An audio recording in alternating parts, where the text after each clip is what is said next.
बच्चा लोग, मैथ्स कोई रॉकेट टेक्नोलॉजी नहीं है। ये simple application of common sense है, और अगर आपके पास कॉमन सेंस है तो यूज करिए और मैथ्स को एंजॉय करिए।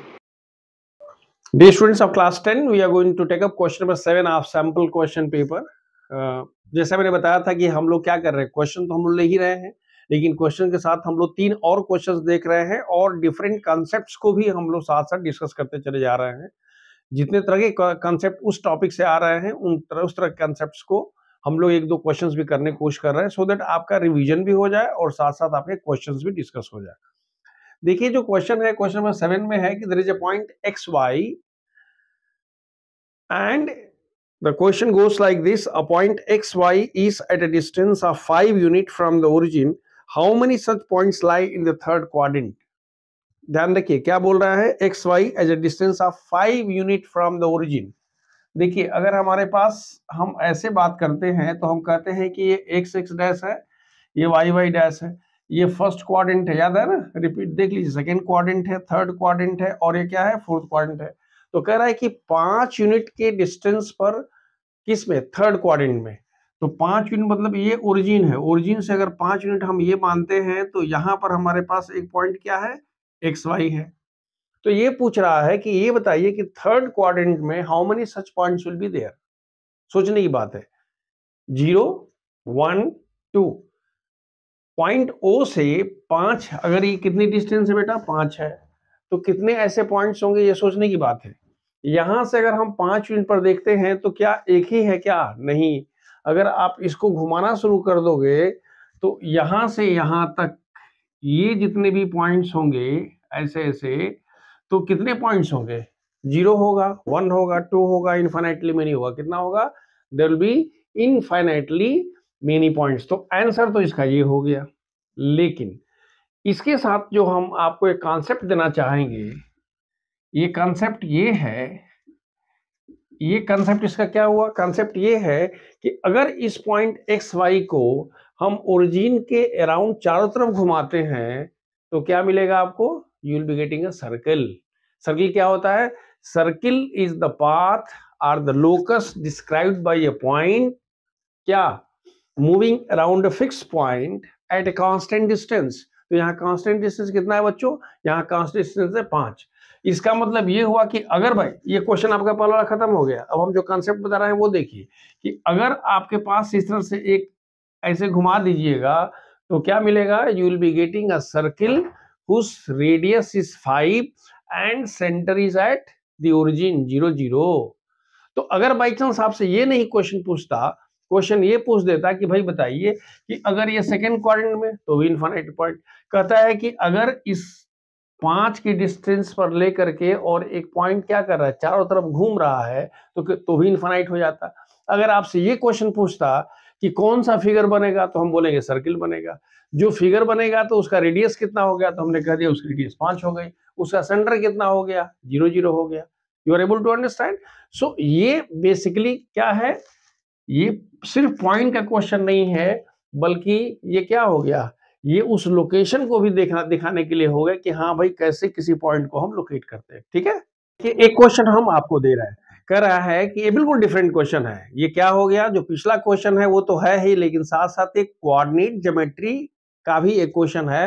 पहली बात है। दूसरी बात ये है कि हम आपको चैलेंज करते हैं कि ये क्वेश्चन किसी किताब में नहीं दिखा, ये क्वेश्चन हमने फ्रेम किया है। कैसे क्वेश्चन फ्रेम होते हैं वो जान लीजिए। मेरी किताबें तो आपको, अगर आपने देखा होगा तो देख लीजिएगा, मैंने अपनी किताबों में नहीं है, मैंने इस क्वेश्चन को देख करके और तब हमने इसको फ्रेम किया है। देखिए क्या क्वेश्चन है, कह रहा है कि द पॉइंट्स ऑफ ट्राइसेक्शन, याद रखिए, ये नहीं पूछ रहा है कि पॉइंट ऑफ ट्राइसेक्शन होगा कितना।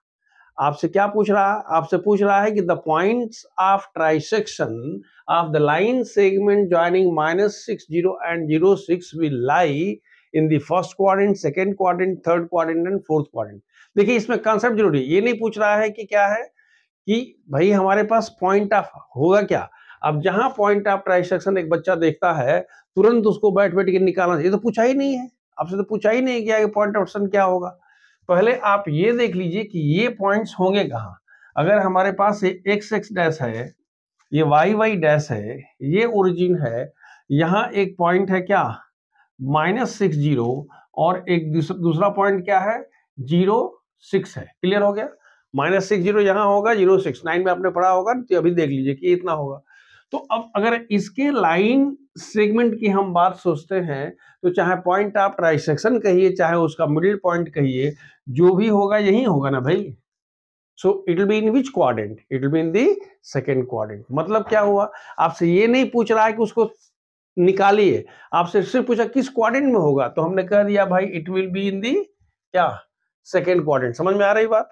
अगर बाई चांस 0.6 है और 60 होता, तब किस में होता, फर्स्ट क्वाड्रेंट में होता। अगर यहां से लाइन होता तो आप इसमें होता। हमारी बात समझ में आ रही है।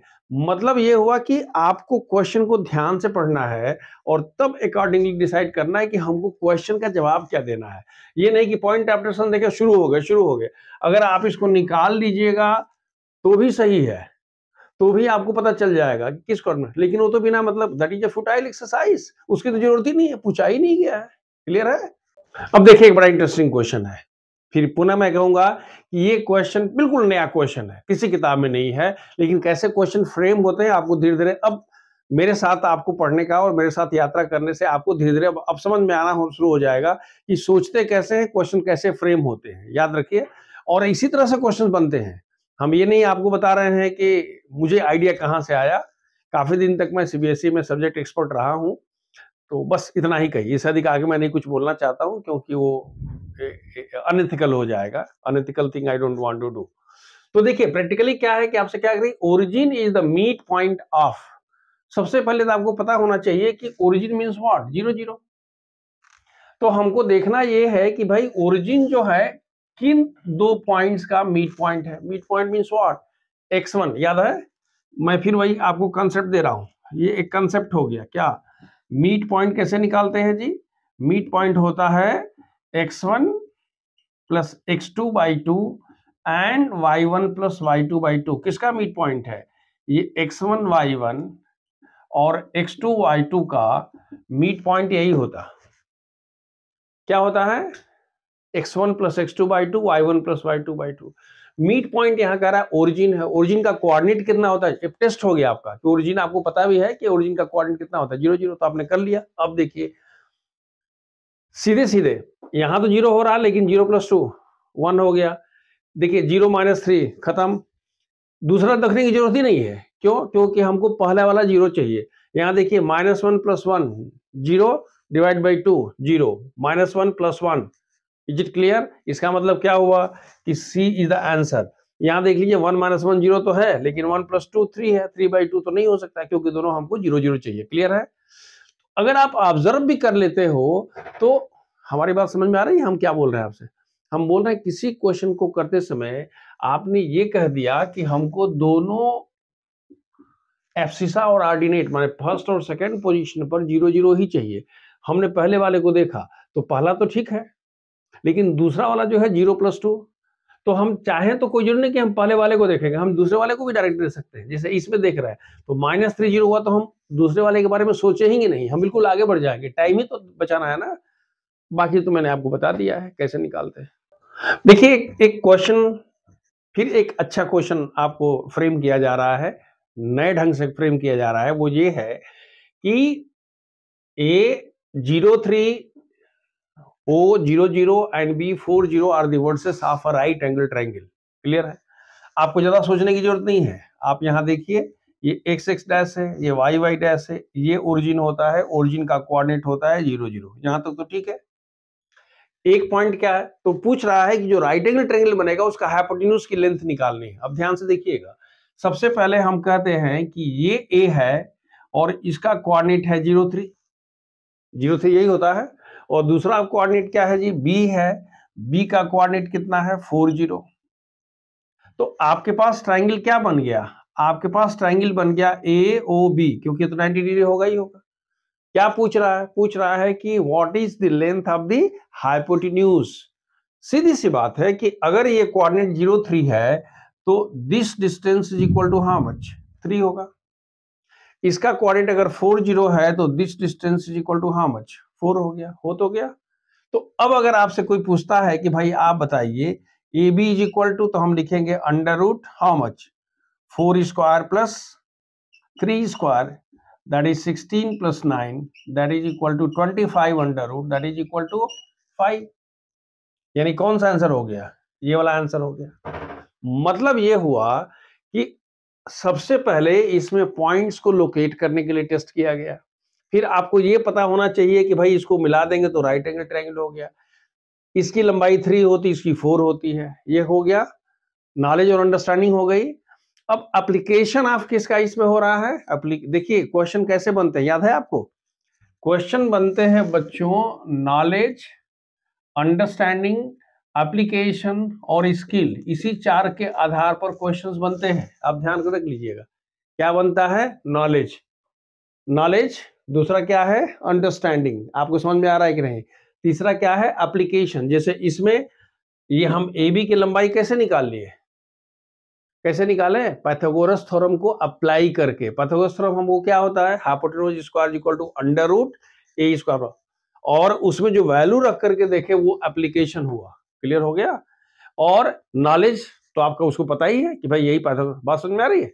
तो उन चारों के आधार पर हमेशा क्वेश्चन टेस्ट होता है, और सामान्यतः 1 से अधिक चीजों का टेस्ट किया जाता है। अगर 1 नंबर क्वेश्चन को छोड़ दिया जाए, लेकिन जब भी मैथमेटिक्स में मोस्टली 1 से अधिक चीजों का यूज होता है, या तो नॉलेज और अंडरस्टैंडिंग होगा, अंडरस्टैंडिंग एप्लीकेशन होगा, या नॉलेज और स्किल होगा, ऐसे करके टेस्ट होता है। क्लियर है बच्चों? तो ये समझ में आ गया, ये 4 हो गया, ये 3 हो गया, ये कैसे? बाय यूजिंग पाइथागोरस थ्योरम हमने ये निकाल लिया, दैट इज इक्वल टू 5। तो तुम्हारे पास एक क्वेश्चन है कि in a triangle ABC DE is parallel to AB is equal to A, then DE is equal to X, BE is equal to B and EC is equal to C, then कह रहा है कि X की value इस 4 में से एक कोई होगी। सबसे पहले आप ध्यान से देखो, before we go for anything else, at first let's see the what is the concept. Concept क्या है कि DE जो है वो AB के पैरेलल है। इसका मतलब क्या हुआ कि ये एंगल इसके बराबर होगा, ये एंगल इसके बराबर होगा। हम 2 ट्रायंगल की बात कर रहे हैं, कौन कौन सा ट्रायंगल है? हमारी बात समझ में आ रही है? हमारे पास ट्रायंगल है कि triangle ABC is similar to triangle DEC। क्यों सिमिलर है आप पहले देख लो, ये इसके बराबर है। अगर हम ABC कह रहे हैं, ABC, और दूसरा क्या कह रहे हैं बच्चों? DEC। बात समझ में आ रही है? तो ABC and DEC are similar कैसे हो गया? पहले आपको समझना पड़ेगा, यहाँ लिखना जरूरी नहीं है, क्योंकि यहाँ तो आपको डायरेक्ट आंसर पता है। हमने कहा कि ये इसके एंगल बराबर है, ये इसके एंगल बराबर है, और ये वाला जो है दोनों के लिए कॉमन है। ए सिमिलरिटी रूल से दोनों क्या हो गए? सिमिलर हो गए। अब अगर 2 ट्रायंगल सिमिलर होते हैं तो उनकी करस्पॉन्डिंग साइड्स जो हैं उनका रेशियो बराबर होता है। तो इनका रेशियो क्या होगा? Therefore AB by DE should be equal to BC by EC. If you want, you can always write, अगर आप चाहते हो तो आप लिख सकते थे AC by DC भी लिख सकते थे, जिसकी जरूरत हमको नहीं है। लेकिन हमने क्या कहा भाई, base by base is equal to this side, that is what, या AB by DE is equal to BC by EC is equal to AC by DC। उल्टा भी हो सकता था, हम इस साइड को लेकर के इसकी साइड कर लेते, इस साइड को इसकी साइड से, इस साइड को ऐसे भी हो सकता था। अब देखिए, इसकी हमको जरूरत नहीं है, इसलिए हमने लिखा नहीं, आपको समझने के लिए बता दिया, क्योंकि बाई चांस जो यहां दिया उधर भी दे सकता था, तो आप उसको यूज कर लेते। अब देखिए, AB की वैल्यू कितनी है? AB की वैल्यू है A। AB की वैल्यू कितनी है? A है। DE की वैल्यू कितनी है? X। देखिए D की वैल्यू X है। BC की वैल्यू कितनी है? ध्यान से देखिएगा, BC की वैल्यू है B प्लस C। समझ में आ रही बात? ये BE नहीं है, BC की वैल्यू है। BC means what? BE plus EC, यानी B प्लस C हो गया। और EC की वैल्यू कितनी हो गई? C हो गया। तो यहां से अगर आपसे कोई पूछता है X की वैल्यू, तो इधर आ जाएगा क्या? AC divided by B plus C। समझ में आ रही बात? X उधर चला गया, C यहां चला गया, तो AC, और B प्लस C यहां चला गया, तो X is equal to AC। मतलब क्या हुआ? तो जैसे मैंने बताया था कि इसका आंसर तो हो गया B, लेकिन अब ध्यान से देखो, ये क्वेश्चन हो सकता था कि आप जो यहां पर कह रहे हो कि भाई ये है, हो सकता है कि आपसे ये नहीं पूछ देता, कह देता कि भाई ये वाला B है और ये वाला C है। तो भी आपके वैसे वही कंसेप्ट आपका वही होता है। हम क्या कहते, this by this is equal to this by this, और वैसे आंसर निकल सकता है। मतलब कोई जरूरी नहीं कि हमेशा जो दिया हुआ उसी फॉर्म में रहेगा। तीनों साइड्स में से किसी दो साइड का अगर रेशियो दिया हुआ है तो उसमें जो अननोन क्वांटिटी है पुट कर सकते हैं। अच्छा, ये कोई भाई कसम थोड़े खाएंगे, एक्स का ही पूछ सकता है, आपको ये भी पूछ सकता है भाई find the value of A in terms of X B C. तो जिस तरह से आपने यहाँ पर क्या निकाला, जैसे सपोज कर लीजिए कि यहाँ पर आपसे ए निकालना, ए निकालना तो क्या लिखते हैं, x into b plus c by c हो जाता है। क्लियर है? कहने का मतलब है कि you be mentally ready to apply your mind. Clear है? नोटे, अब एक क्वेश्चन हम दे रहे हैं आपको, कह रहा है कि triangle ABC DE is parallel to what, BC. जो मैंने आपको पहले बता दिया था, कॉन्सेप्ट मैंने ऑलरेडी दे दिया है। इसमें कुछ दिया हुआ है, कह रहा है कि एडी की वैल्यू दी हुई है 2.4 सेंटीमीटर, यहां से ये वैल्यू कितनी है 2.4 है। डीबी की वैल्यू कितनी दी हुई है, ये दी हुई है 3.6 सेंटीमीटर, यहां से यहां तक हो गया। और AC is equal to 5 centimetre. 5 centimetre कहां से कहां तक है जी, यहां से यहां तक है। तो आपसे कह रहा है कि आप AE की वैल्यू निकालिए, या AE की वैल्यू इस चार में से कौन सा होगा, 3 सेंटीमीटर, 3.2 सेंटीमीटर, 2 सेंटीमीटर या 3.6 सेंटीमीटर। जो मैंने आपको ऑलरेडी कंसेप्ट दे दिया है, आप इसमें क्या लिखोगे, कंसेप्ट के अनुसार क्या होगा, आप क्या होगा, आप क्या लिखते हो, आप लिखते हो, हम सोल्यूशन की बात करते हैं कि देखो DE is parallel to BC, तो therefore AD by DB should be equal to AE by EC होगा। ये भी हो सकता था, आप अगर चाहते, जैसे आपको निकालना है AE, तो आप लिख सकते थे कि AD by AB is equal to AE by AC। ये भी हो सकता है, आप जब डिटेल में पढ़े होंगे क्वांटम ज्योमेट्री में तो आप इसको देखते होंगे, नहीं तो बहरहाल हम ऐसे ही चलते हैं। अब देखिए, आपको AD की वैल्यू कितनी दी हुई है, AD की वैल्यू दी हुई है 2.4, AD इज इक्वल 2.4। DB की वैल्यू कितनी देखो बच्चों, ये दिया हुआ है 3.6। AE की वैल्यू नहीं पता है, मान लो कि इसकी वैल्यू कितनी है x। तो अगर यहां से यहां तक की वैल्यू x हो गई तो हमने इसको कह दिया भाई ये तो x हो गया। तो फिर EC की वैल्यू कितनी हो जाएगी, EC की वैल्यू हो जाएगी 5 माइनस x। यहां तक क्लियर हो गया? अब देखिए, अब यहां से सिर्फ हमको x निकालना है। x निकालने के लिए क्या करोगे कि 2.4 into 5 minus x is equal to 3.6x, यही ना होगा जी। अब और सिंप्लीफाई करिए। अब सिंप्लीफाई अगर इसको करते हैं तो कितना होगा, 5 चौक के 20, 5 दूना के 10, यानी ये कितना हो गया जी 12 हो गया, और माइनस हो गया 2.4x is equal to 3.6x।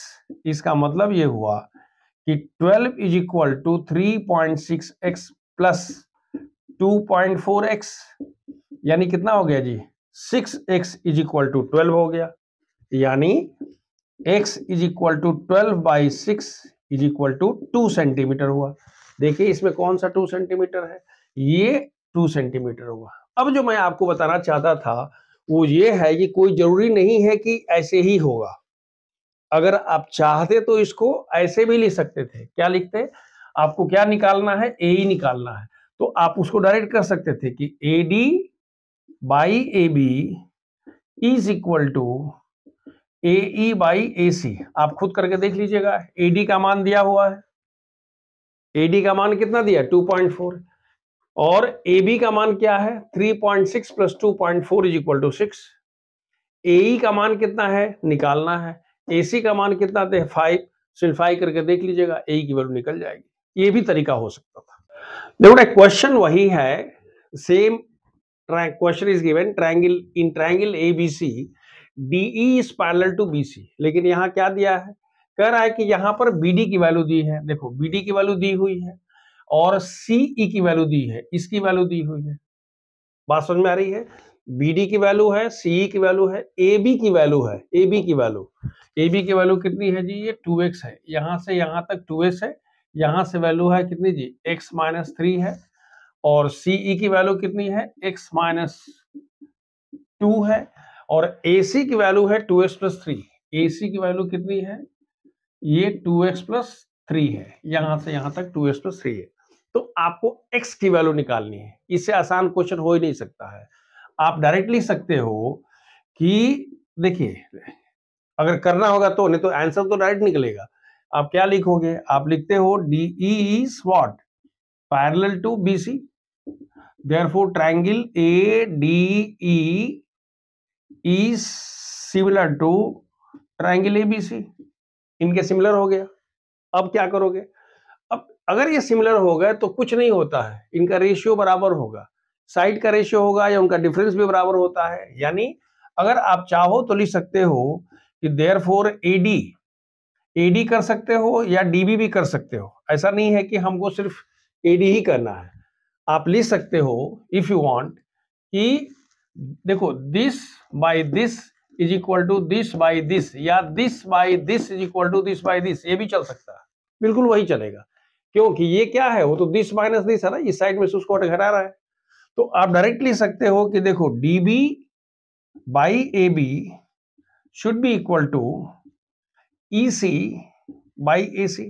देखो DB का मान कितना है, x माइनस 3 है, AB का मान कितना है 2x है, EC का मान कितना है x माइनस 2 है, और AC का मान कितना है 2x प्लस 3 है। बस ध्यान रखना है कि करस्पॉन्डिंग जो पार्ट्स हैं उनको हमको इक्वेट करना है। अब सिंप्लीफाई अगर आप करते हो तो हमारे पास होता है 2x, इसको देखो होगा 2x plus 3 into x minus 3 should be equal to 2x into x minus 2। कुछ नहीं करना है, क्रॉस मल्टीप्लीकेशन हमने कर दिया। सिंप्लीफाई करिए, होगा 2x square plus 3x, x से पहले मल्टीप्लाई कर रहे हो तो 2x इंटू एक्स क्या होगा, 2x स्क्वायर, 3 इंटू एक्स हो गया, फिर माइनस 3 से करो कितना होगा बच्चों, माइनस 6x, और 3 इंटू 3 कितना हुआ minus 9, plus 3 into minus 3 equal to 9। यहां देखो this is equal to 2x square, 2x into x 2x square, और ये x माइनस 2 है तो क्या होगा जी माइनस 4x। देखो ये 2x स्क्वायर से 2x स्क्वायर कैंसिल, इस 4x 3x माइनस 6x और प्लस 4x है तो ये कितना होगा minus 3x plus 4x is equal to 9। उस 4x को इधर ला दिया, 3x minus 6x equal to minus 3x हो गया, यानी हमारे पास क्या हो गया बच्चों, x इज इक्वल टू 9 हो गया। तो हमारे पास x की वैल्यू क्या हो गई, ये हो गई। क्लियर है, क्वेश्चन वही है, ध्यान ये रखना है कि this side by this is equal to this side by this, या this side by this is equal to this side by this. Is it clear, बस इसको ध्यान रखना है, बाकी सब हो जाए। तो एक बड़ा इंटरेस्टिंग क्वेश्चन है कि in triangle ABC DE is a line drawn in such a way that AD by DB is equal to AE by AC EC। ये आपने याद रखिए, आपने व्यवस्था कर लिया। कंसेप्ट क्या हो गया जी कि अगर इनका रेशियो बराबर हो गया तो DE इसके पैरेलल हो जाएगा, यही ना कंसेप्ट था। कंसेप्ट समझ में आ रहा, पहले वो कंसेप्ट ध्यान दीजिए कि क्या हो गया। दिस इज द कंसेप्ट, किसी भी ट्रायंगल ABC में अगर ये D है और ये E है तो हम लिखते हैं if AD by DB is equal to AE by EC, then क्या हो गया, DE is parallel to BC। यही कंसेप्ट है जो आप इसमें यूज करने जा रहे हो, जो नॉलेज आपको चाहिए। अगर है तो ठीक है, नहीं तो यहां जान लो कि भाई अगर हमारे पास रेशियो बराबर है तो लाइन जो है जिसकी वजह से रेशियो बना है वो उसके पैरेलल हो जाएगा। तो ये कंसेप्ट हमने दिमाग में रख लिया। अब आपसे क्वेश्चन क्या पूछ रहा है, कह रहा है कि ट्रायंगल का नेचर क्या होगा। ये ट्रायंगल कह रहा है कि स्केलिन होगा, आइसोसेलेस ट्रायंगल होगा, इक्विलेटरल ट्रायंगल हो गया, नन ऑफ दिस हो गया। स्केलिन का मतलब होता है तीनों साइड्स बराबर नहीं होगी, आइसोसेलेस में 2 साइड इक्वल हो जाएगी, इक्विलेटरल का मतलब तीनों साइड इक्वल हो जाएगी, नन ऑफ दिस का तो कोई मतलब नहीं है। अब देखिए आपसे कह रहा है, हम सोल्यूशन की बात करते हैं कि AD by DB is equal to AE by EC। इसका मतलब ये हुआ कि DE is parallel to BC। एक तो हमने ये कह दिया कि भाई देखो ये इसके पैरेलल है। दूसरा आपसे कह रहा है कि AED और ABC अगर ये X है तो ये भी X है। ये दोनों दिया हुआ है, याद रखिएगा। हम क्या कर रहे हैं, angle AED is equal to angle ABC is equal to X हम मान लेते हैं से है। अब बड़ी इंटरेस्टिंग बात यह है कि therefore angle ACB should be equal to angle AED। चलेगा क्या? ये एंगल इसके बराबर होगा, that is equal to X। क्यों होगा बराबर? क्योंकि दोनों पैरेलल है। क्यों? क्योंकि आपने तो अभी कहा है ना कि DE is parallel to what, BC। तो ये कितना हो गया? X। यानी ये दोनों क्या हो गए? X हो गए। तो अब आप कह रहे हो कि इन ट्रायंगल, इस ट्रायंगल में दो, ध्यान रखिए, in triangle ABC angle B is equal to angle C। Therefore triangle is an what, isosceles triangle. ये समझ में आ रहा? आइसोसेलेस में क्या? समद्विबाहु, जिसकी दो साइड्स क्या होती हैं? इक्वल। तो हमें पता है, याद रखिए, एक और नया कंसेप्ट हो गया कि in a triangle the side opposite to equal angles are equal. याद है ना? In a triangle the angles opposite to equal sides are equal and similarly the sides opposite to two equal angles are always equal. तो वही हमने कह दिया कि भाई ये दोनों बराबर हो गया। तो इसका मतलब क्या हुआ? इसका मतलब यही हुआ ना जी कि therefore AB is equal to AC, और देयरफॉर ये क्या ट्रायंगल हो गया? आइसोसेलेस ट्रायंगल हो गया। यानी दिस इज द आंसर। देखिए क्वेश्चन नंबर 9, ये आपका एक क्वेश्चन जो है वो सर्किल का है।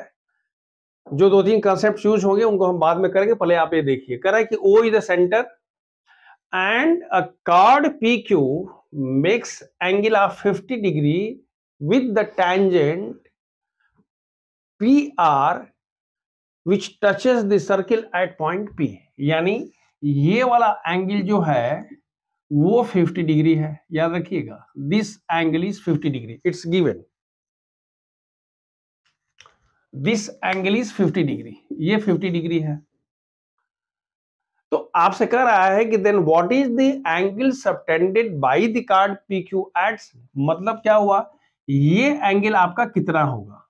मतलब ये हुआ कि आपको निकालना है POQ की वैल्यू कितनी होगी इन चारों में से। 130 डिग्री, 100 डिग्री, ये 130 डिग्री है, 100 डिग्री है, 50 डिग्री है या 30 डिग्री है, क्या होगा? देखिए, before we go for anything else, at first एक चीज आप दिमाग में रख लीजिए। पहला जो हम लोग कंसेप्ट इसमें यूज करने जा रहे हैं वो क्या है कि कोई भी, याद रखिए, मैं फिर आपको जो बता रहा हूं दैट इज मोस्ट इंपॉर्टेंट। एक देखिए, सबसे पहले आपके पास एक कंसेप्ट नंबर 1 क्या है? कंसेप्ट बच्चों कि कोई भी सर्किल अगर है और अगर हम इस पर टेंजेंट खींचते हैं, याद रखिएगा, any tangent, so the angle between what, the radius and the tangent is 90 degree. ये 90 डिग्री होता है। पहला क्लियर हो गया? ये कंसेप्ट नंबर 1 है। क्या? अगर आपने कोई चैप्टर में कुछ नहीं पढ़ा है, कोई जरूरत नहीं है आपको, आप सिर्फ इसको समझ लीजिए और पूरा आप क्वेश्चन पेपर बोर्ड तक खेलते रहिए।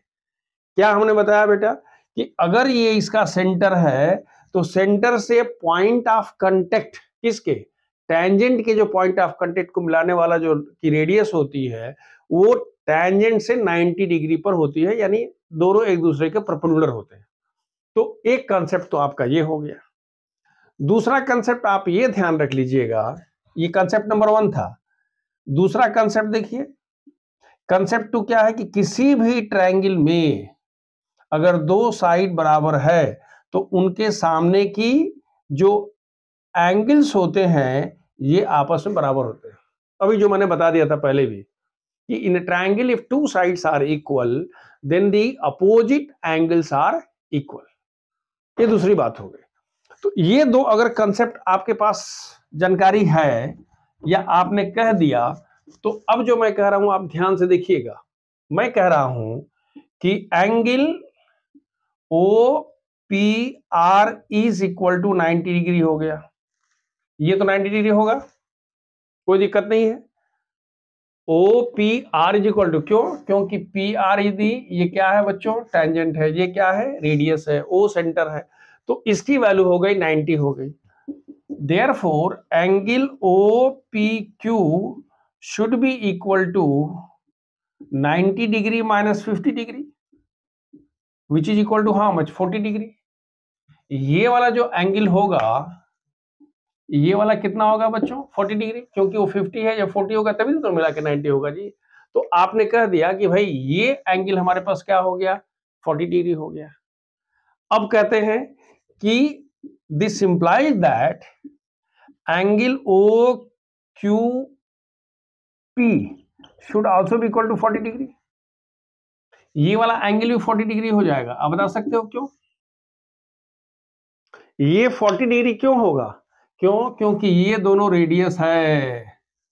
क्यों? क्योंकि OP is equal to OQ is equal to what? Radius of the circle. भाई दोनों रेडियस बराबर होता है। रेडियस बराबर हो गया तो हमने क्या कह दिया?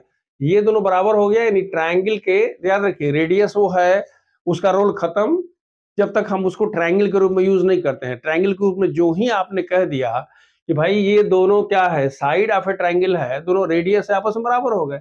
जब ये दोनों बराबर हो गए, याद रखिएगा, हमने कह दिया ये 40 है, ये 40 है, इसीलिए एक 40 था, इसे दूसरे वाले को 40 करने के लिए हमने कह दिया कि भाई अपोजिट एंगल्स जो होती हैं, इक्वल साइड्स के अपोजिट एंगल्स इक्वल, 40 हो गया। अब जो कॉन्सेप्ट नंबर 3 है वो एंगल सम प्रॉपर्टी है, याद रखिएगा। In triangle OPQ, how much? Angle POQ जो आपसे पूछा जा रहा, क्या? The angle subtended by the chord at the centre is equal to 180 degree minus क्या? 40 डिग्री प्लस 40 डिग्री। ये क्यों हो गया बताइए भाई? दिस इज इक्वल टू कितना जी? पहले कह लीजिए, आंसर तो निकाल लेते हैं पहले। कितना हो गया बच्चों? 100 डिग्री। क्यों 100 डिग्री हो गया? ये आपका तीसरा कंसेप्ट है जो आप पहले से पढ़ चुके हैं। ये कंसेप्ट 3 है, क्या? कि किसी ट्रायंगल ABC में angle A plus angle B plus angle C is equal to how much? 100 and, याद आ रहा? Angle sum property of a triangle. तो यहां पर भी angle sum property of a triangle निकालोगे तो तीनों एंगल्स का सम क्या होगा? 180। दो एंगल पता हो गया, तीसरा निकल गया। कितना होगा? 180 माइनस 80। Is it clear? तो आपने इसमें 3 कॉन्सेप्ट को ध्यान रखा। पहला कि सेंटर से पॉइंट ऑफ कांटेक्ट किसके? टेंजेंट को मिलाने वाली लाइन टेंजेंट पर परपेंडिकुलर होती है, पहला। दूसरा कंसेप्ट आपने ये देख लिया कि किसी भी ट्रायंगल में अगर अपोजिट साइड्स इक्वल हैं तो उनके सामने के एंगल बराबर होता है। और तीसरा आपने देख लिया कि in any triangle the sum of all the 3 angles is equal to 180। उसको बोलते हैं angle sum property of a triangle. Clear है? तो इस तरह से आपने क्या निकाल लिया था? 100। 100 मींस कौन सा आंसर हो गया जी? ये बी आंसर हो गया। क्लियर है? देखो एक क्वेश्चन हम अपनी तरफ से दे रहे हैं कि a tangent is drawn from a point P to a circle। पहला हो गया ये PA इज द क्या?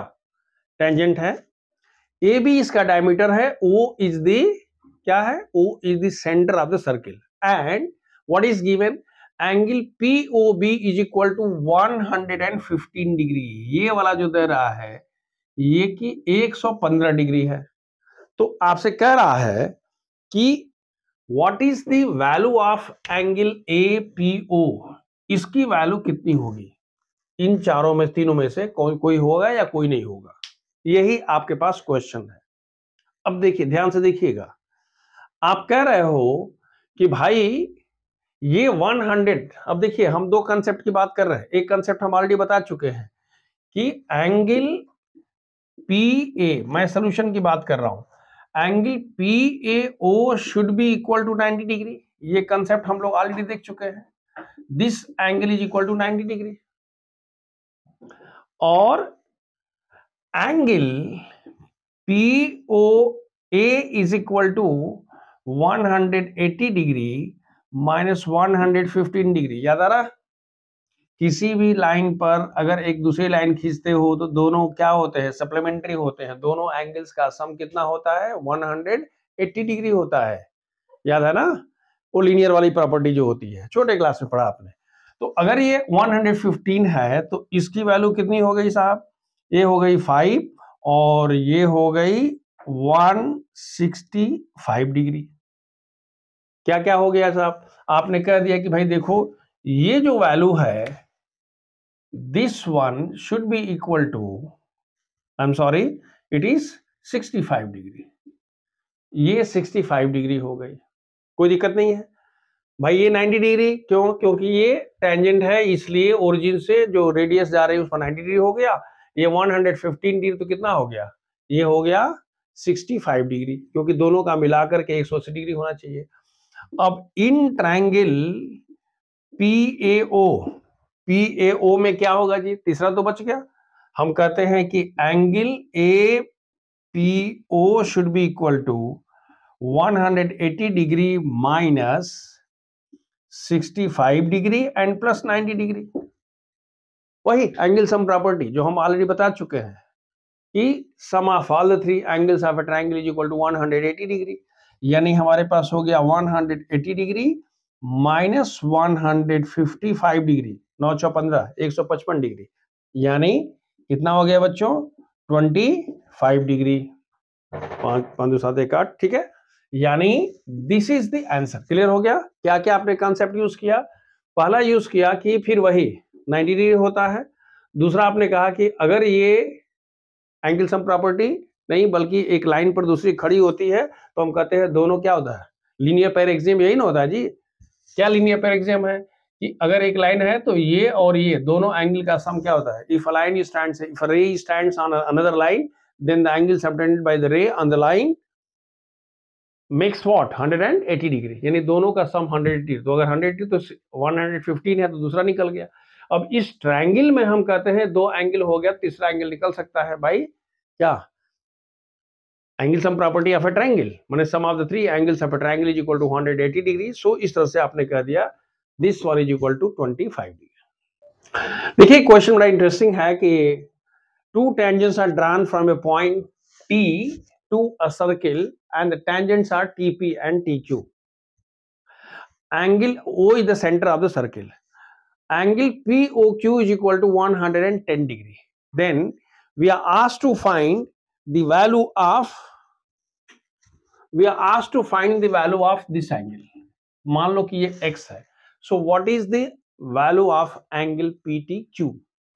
देखो बच्चों, एक ही कंसेप्ट है जो हमने ऑलरेडी पढ़ लिया है। वो क्या है कि if tangent is drawn from a point outside the circle, तो the angle between the point of contact and the radius of the circle is equal to 90 degree. तो ये 90 डिग्री हो गया और ये दूसरा वाला भी 90 डिग्री हो गया। मतलब ये हुआ कि एक हमारे पास जो क्वाड्रिलेटरल है, क्वाड्रिलेटरल में 3 एंगल तो पता चल गया। सो एक कंसेप्ट आपको पहले से पता है कि किसी क्वाड्रिलेटरल के तीनों एंगल का सम, यानी क्या? Angle T plus angle P plus angle O plus angle Q should be equal to how much? याद आ रहा? ट्रायंगल का 180, किसी क्वाड्रिलेटरल का 360। तो एंगल P कितना है जी? I am sorry, angle T आपको निकालना है। इसको आप मान लो कि ये x है, ये x है। Angle P 90 degree, angle O 110 degree, angle Q 90 degree is equal to 360 degree. This implies that x is equal to 9 दूना 18, कितना हुआ जी? ये हो गया, this is x plus, is it 290 degree is equal to 360, 9 दूना 18 19, ठीक है। Therefore x is equal to 360 minus 290 is equal to how much? 70 degree. मतलब ये हुआ कि here is the answer। मतलब क्या हुआ कि इन तीनों का जोड़ करके हमने 360 में से घटा दिया, वही आपका एंगल हो गया। हाँ, लेकिन उसके पहले इतना तो समझ में आना चाहिए क्या, कि जो टेंजेंट खींचे जा रहे हैं वो दोनों, याद रखिए ये रेडियस है, ये रेडियस है, तो रेडियस से और टेंजेंट के बीच का एंगल 90 डिग्री होता है। दैट कांसेप्ट हैज, मतलब इसमें हमने दो कांसेप्ट को यूज किया। पहला क्या था कि the angle between the tangent and the radius at the point of क्या कांटेक्ट, जहां पर टच करता है वहां 90 डिग्री होता है, और दूसरा है किसी क्वाड्रिलेटरल के चारों एंगल्स का सम 360 होता है। देखिए बड़ा ट्रिकी क्वेश्चन है कि a tangent is drawn from a point P and it touches the circle at Q. O is the center, QR is the diameter, angle POQ is equal to 135 degree. ये नहीं कहा गया है कि यहां से जो है इसका टेंजेंट है, कह रहा है कि भाई उसको मिला दिया गया है। तो अब आपसे पूछा गया है कि बताइए कि ये PQ जो है क्या वो PR के बराबर है। अगर हम ग्राफ खींच देते, अगर हम फिगर खींच देते हैं तो निश्चित रूप से वो क्या होगा, बराबर तो नहीं होगा। क्यों? क्योंकि बराबर होने के लिए टेंजेंट होना चाहिए था। पहला हो गया। दूसरा कह रहा है कि क्या PQ बराबर OP होगा क्या, एक दूसरा प्रश्न है। तीसरा पूछ रहा है कि क्या PQ बराबर रेडियस ऑफ सर्किल है, यानी OQ के बराबर है। चौथा है नन ऑफ दिस। ध्यान से देखिए हमारे पास क्या कंसेप्ट है।